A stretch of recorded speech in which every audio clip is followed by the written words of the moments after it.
নদিয়ার শান্তিপুরের এক 4.5 বছর শিশু কন্যাকে অপহরণ করে খুনের অভিযোগে অভিযুক্ত যুবককে দোষী সাব্যস্ত করল রানাঘাট আদালত। আজ তাকে যাবজ্জীবন সাজা শোনায় আদালত। সূত্রের খবর, 2022 সালের 22শে ডিসেম্বর শান্তিপুর থানার হিজুলি মুসলিম পাড়ার বাসিন্দা এক 4.5 বছর শিশু কন্যাকে চকলেট খাওয়ার প্রলোভন দেখে নিয়ে যায় ওই এলাকারই বাসিন্দা আব্দুল গফফার নামের এক যুবক।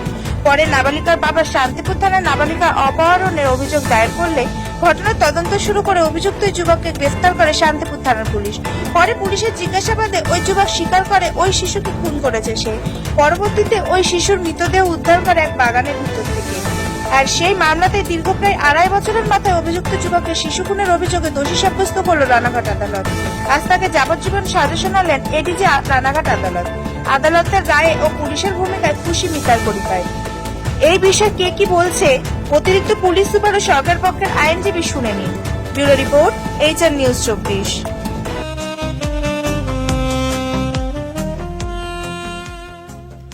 সর্বস্তরের ক্রেতা বন্ধুদের শুভ কামনা। বাবা লোকনাথ বাইক পয়েন্ট। আমাদের এখানে যে কোনো কোম্পানির বাইক ক্রয় এবং বিক্রয় করা হয়। অবশ্যই মনে রাখবেন, ফাইন্যান্সের সুব্যবস্থা আছে। Proprietor mobile number 9002195367।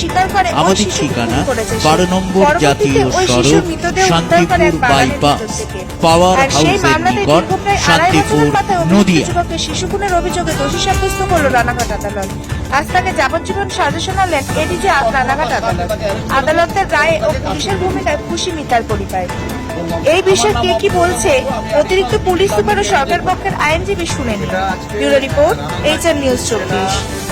আপামর সমস্ত রানাঘাটবাসীর জন্য এটা একটা বিশেষ দিন যে 2022 সালে একটা শান্তিপুর পুলিশ স্টেশনের আন্ডারে বয়েসপুরের হিজুলি নামে একটা জায়গা ছিল। সেখানে একটা চাঞ্চল্যকর ঘটনা এবং নৃশংস ঘটনাই বলবো, যেখানে একটি 4.5 বছরের নাবালিকা মেয়ে, তার সাথে আজকের যা সাজাপ্রাপ্ত হলো আব্দুল গফফার শেখ, প্রথমে তাকে একটা চকলেট দেওয়ার নাম করে ডেকে নিয়ে যায়। তারপর তার সঙ্গে খুবই অশালীন একটা কাজ করে। তারপরে তাকে নৃশংসভাবে শ্বাসরোধ করে মার্ডার করে। তো ঘটনার পরে আমাদের শান্তিপুর থানায় কেস হয়। কেসের পরে তদন্ত করে আমাদের তদন্তকারী অফিসার হচ্ছে সাব ইন্সপেক্টর আমিনুল আছে, আমাদের সঙ্গেই আছে আমিনুল, এবং তারপরে হোল্ডিং আইও আছে আমাদের মনিরুজ্জামান আছে। তো খুব সুন্দর এরা তদন্ত করে। তদন্তের পরে আমরা চার্জশিট সাবমিট করি। চার্জশিটের পরে বাকি যে কাজটা আছে, ট্রায়াল পিরিয়ডে আমাদের এপিপি সাহেব আছেন অপূর্ব ভদ্র, এবং সর্বোপরি আমাদের আজকের learned ADG Ranaghat court sir, সবাই মিলে যে যারা আমাদের সমাজে যারা ন্যায়ের প্রতি যে কত রকম অন্যায়ের দিকে তারা আইনের প্রতি আস্থা রেখে তারা অপেক্ষায় থাকে যে তাদের প্রতি ন্যায় বিচার পাবে, সেই বিচারের আজকের একটা দিন। আমাদের অভাগী যে মেয়ে আছে, তার বাবা সাবির এখানে আছে।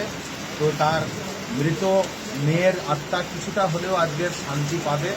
সমাজের প্রতিও সেই একই বার্তা যে দোষ করলে ছাড়া পাওয়া যাবে না। আমরা পুলিশ, রানাঘাট পুলিশ জেলা ছাড়বে না, তাদেরকে ঠিক আইনের দরজায় তাকে ফেলবে এবং তার যথোপযুক্ত শাস্তি তাদের পাওয়াবেই। এই বিষয়ে আমাদের রানাঘাট সাব ডিভিশনের SDPO আছে, সবিতা গাটওয়াল আছে, এত সুন্দর ট্রায়াল মনিটরিংটা করেছে। তারপর আমাদের পিপি সাহেবের সঙ্গে লিয়াজও রেখে বাকি অফিসার ইনচার্জ আছে। আর সর্বোপরি আমাদের রানাঘাট পুলিশ জেলার SP স্যার, তিনি যেভাবে আমাদের এসে হাল ধরেছেন, আগের যেমন SP স্যার যেভাবে ট্রায়াল মনিটরিংটাকে গুরুত্ব দিয়ে কাজ করেছেন, আমাদের এখন বর্তমান SP রানাঘাট স্যার একই রকম পুরো এন্টায়ার রানাঘাট টিম এই ট্রায়াল মনিটরিংটা খুব সুন্দরভাবে করছে। আর বিশেষ করে আমার যে হতভাগী যে মেয়েটি আজকের ভগবানের কাছে আশ্রয় নিয়েছে, তার পরিবারের প্রতি আমাদের পুরো শুধু পুলিশ নয়, পুলিশের পোশাকের ভিতরে যে মানুষের পোশাক পরা যে মানুষ, প্রত্যেকে তাদের পরিবারের প্রতি আমাদের গভীর সমবেদনা। কিছুটা হলেও আমরা তাদেরকে তাদের পরিবারের প্রত্যেকটা মানুষের আমাদের এডিজে স্যার যে সাজা আজকের ঘোষণা করলেন, লাইফার সাজা হয়েছে, অর্থাৎ যাবজ্জীবন কারাদণ্ড। কিছুটা হলেও হয়তো সেই পরিবারের মুখে একটু আশ্বস্ত হবে যে তার নাতনি কিংবা তার মেয়ের প্রতি যে অবিচার করা হয়েছে, ন্যায় আদালত কিছুটা হলেও সেই বিচার তারা পেয়েছে। এর জন্য বিচার ব্যবস্থার প্রতি আপামর যারা আমরা সমাজের মানুষ বসবাস করি, আমাদেরকে আস্থা আবার ফিরে পেতে হবে।